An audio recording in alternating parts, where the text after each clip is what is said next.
Hey, it's Jessica DaMassa with WTF Health. Joining me right now, I have Andrew Elkind and Stas Sokolin. These guys are partners at Health2047. Guys, great to have you with me.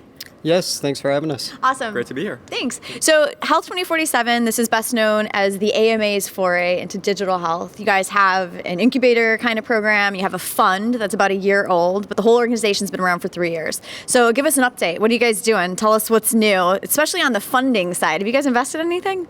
So on the fund side, we've made one external investment in a company called Bayesian Health, which is a company in the, we'll say, patient deterioration space, beginning namely with sepsis. Andreessen led the round. We joined alongside them. 2 other investments, one in first mile care, which comes out of the venture studio side of things, and then on the other side, a bit of we'll say stealth investment. Ooh, stealth investment. Awesome. All right, so what about this Accelerator Studio that you guys have going on? Can you give me an update on that? Sure. So we've got a new funding commitment from the AMA for 3 years. That's $45 million. We made a big investment this year in Zing Health. So that's a Medicare Advantage plan that's launching in Cook County, Chicago. So we're very excited about that. There's been a lot of press release about that in the last couple of weeks. Yeah, definitely. I mean, I think, too, in that Medicare Advantage space, there's a lot happening there. I mean, we're seeing Devoted from the Park Brothers, and then we're seeing others kind of emerge in that space. What is it in particular that has interested you guys? I mean, it's coming out of you, but why play there first as opposed to in any other aspect of healthcare when there's just so much work to be done? Yeah, well, certainly. I mean, we kind of look at strategic initiatives, imperatives that the AMA is working on. Health equity is a big piece of that. So with that, we thought Medicare Advantage, certainly addressing the elderly population, but they're taking a different approach to it. As opposed to this very tech-heavy approach, it's more of the community-oriented, hands-on, hyper-local approach, serving the underserved. I mean, unfortunately, it's one of those things where just the population impacted by the social determinants of health, they're just not really being welcomed by Medicare Advantage plans. So going after that urban underserved population.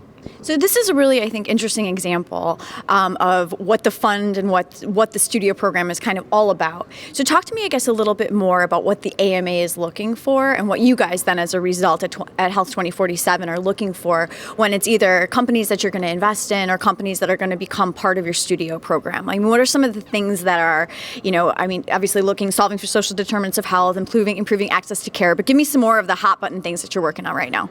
You want to start? Sure. So, I mean, what we're trying to do is make transformational change and not just point solutions. So examples that we look at could be in the prior authorization space, physician burnout space, in the mental health space.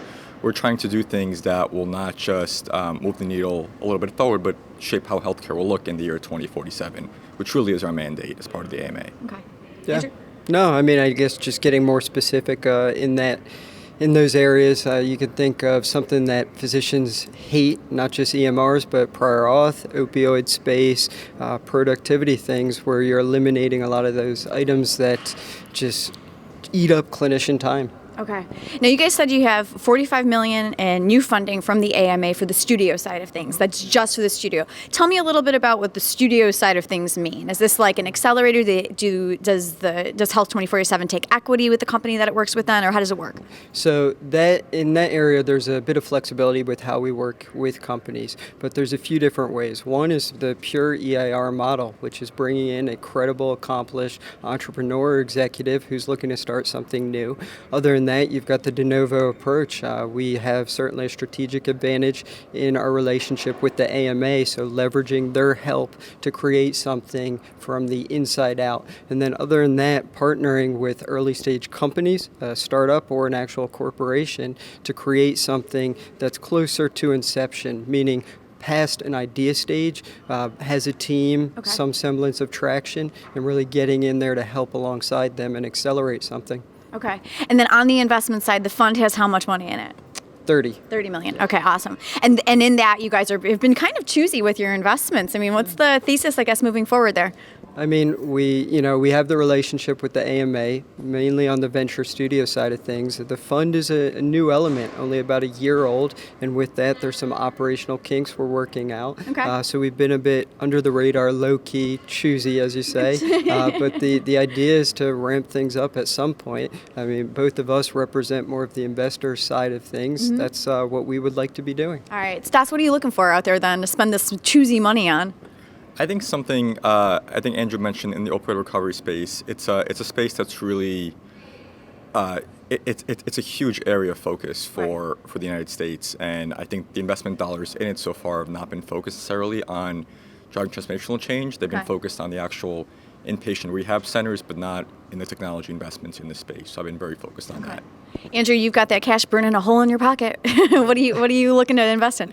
Other than that, so something I look at is an area, behavioral health. You think about the comorbid population. It's not just comorbidities between, we'll say, heart disease, diabetes. Mental health is a massive component of that. So trying to find something that plays nicely with primary care, specialty care, and is a bit more proactive, preventative, making access cheaper, better for patients. Sure.